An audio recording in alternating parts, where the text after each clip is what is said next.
Good morning. It is April 22nd, 2020. I'm here with Damian White.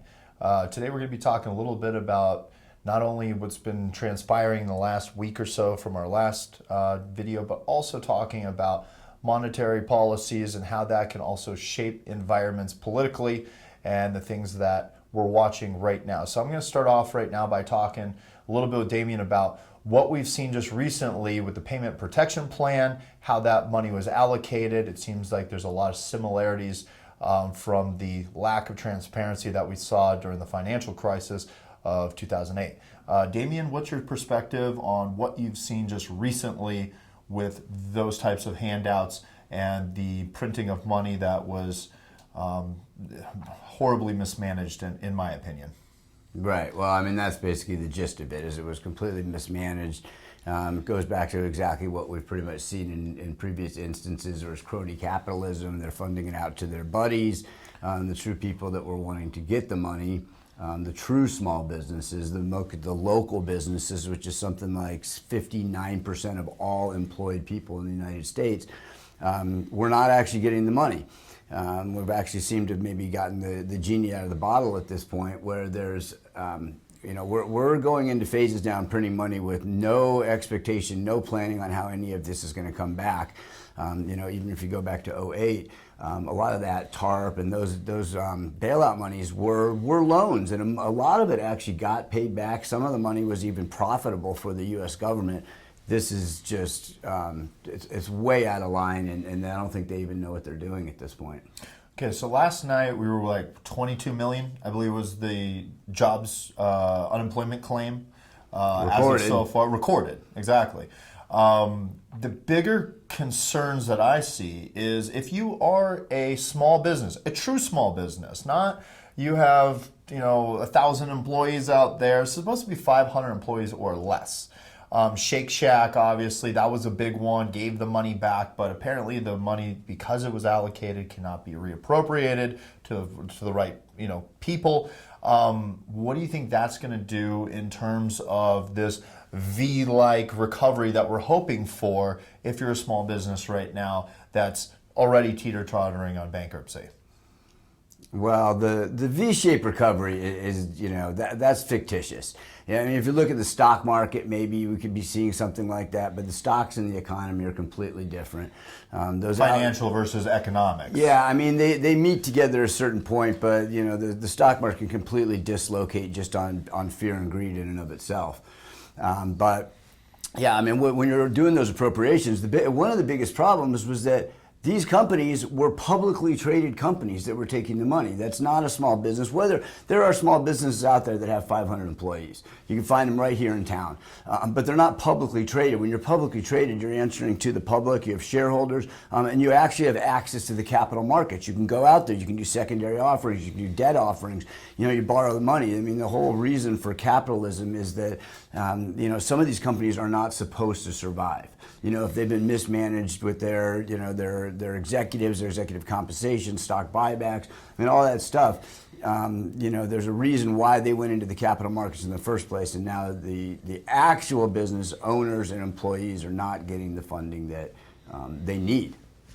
And to kind of bring this all around, one of our big concerns, I know that you and I have been talking about, is MMT, modern monetary theory. And without one single vote, we are kind of living in that time frame with the way that these handouts are being done. Not to mention, Trump wanted to suspend payroll tax. That's when Congress became bipartisan immediately. They were like, no way are we going to let the people keep their own money, send it in. Instead, we're giving people $1,200 a month. Then they go on unemployment. Unemployment can last for who knows how long. And on top of that, let's face it, we're creating a bit of a socialistic society. The minute you start creating an environment where people are just going to have to live off the dole because there's not a job to go back to, with really no fault of their own, we're using this policy right now to create something that's, and it's not a fear-based idea. It's something that's being slipped under the rug right now, in my opinion. What's your feelings on that? Well, I mean, we actually did. We jumped the shark and went straight to modern monetary theory, which is still just an experiment. I mean, it only works based on their, the theory itself is if you don't have inflation. But, the way they're doing it right now, it was caused by panic. No one had any forethought on it. No one said, okay, this is what we're going to do. It was a theory beforehand. And since we've had relatively, based on their calculations, low inflation, ever since '08, they think it's possible to do this. It's an experiment. We'll see. It really is. Logically, it doesn't make any sense at all, and there's bound to be something wrong. But when you go into a pandemic and everybody panics and they do whatever they think is right with no forethought, we're going to see how the experiment turns out, I have a feeling. Okay, and closing, I would also want to say metals. Let's talk about metals for a second here, because that's what we do. But nonetheless, supply chains, I would say that the wave of panic buying is not as it crested, but there's still, I mean, from what we've seen in our doors, there's still a lot of purchasing being happened. However, the supply chains definitely haven't been replenished to the point where we can fulfill orders of any product anytime at those typical margin prices that we were able to do just before this pandemic. Your take on that?